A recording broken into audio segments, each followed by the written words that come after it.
Good morning and a happy Friday. Well, a mixed trade here overnight with the fresh news rather scarce. Export sales do come out a little bit later this morning, while the CFTC commitment of traders update this afternoon. USDA Ag Secretary Rollins is expected to speak later today at the USDA forum, while the Supreme Court may rule even today or by the end of next week on the Trump administration's use of tariffs.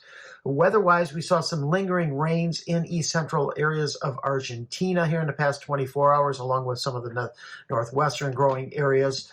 While dry to the south, recent rains have helped restore soil moisture in this east central region and even to a lesser extent to the south.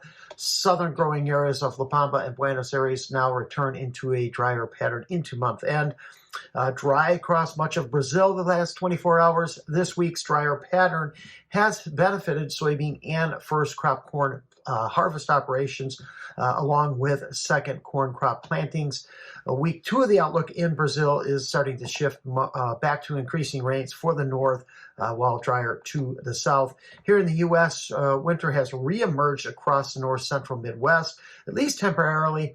Mostly dry across the southern plains and the western corn belt into month end, with only late to moderate rains in the eastern corn belt. Forecasts continue to suggest above normal temperatures across the nation's midsection for week 2 of the outlook. U.S. dollar right now, that is down slightly, holding within yesterday's range.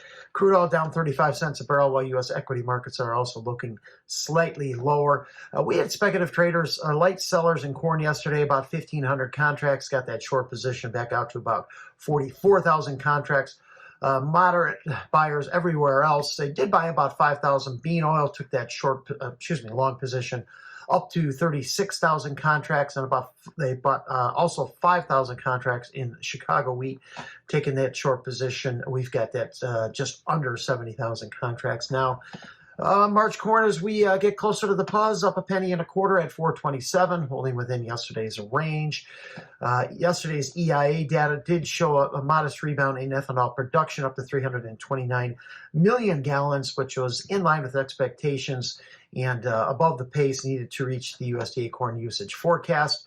USDA Outlook Forum, a little bit of a decrease in acres, production down 7.5% to 15.755 billion bushels, with ending stocks down to 1.837 billion.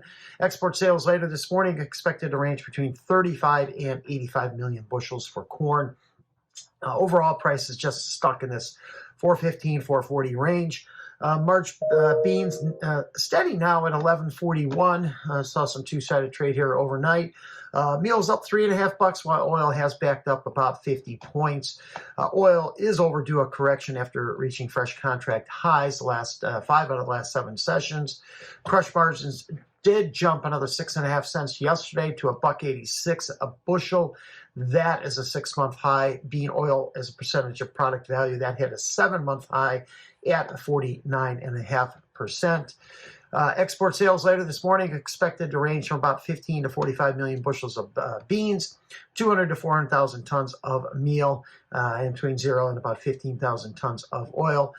Wheat right now, steady in slightly lower in Minneapolis, slightly higher in Kansas City. Chicago's up 4 to 5 cents.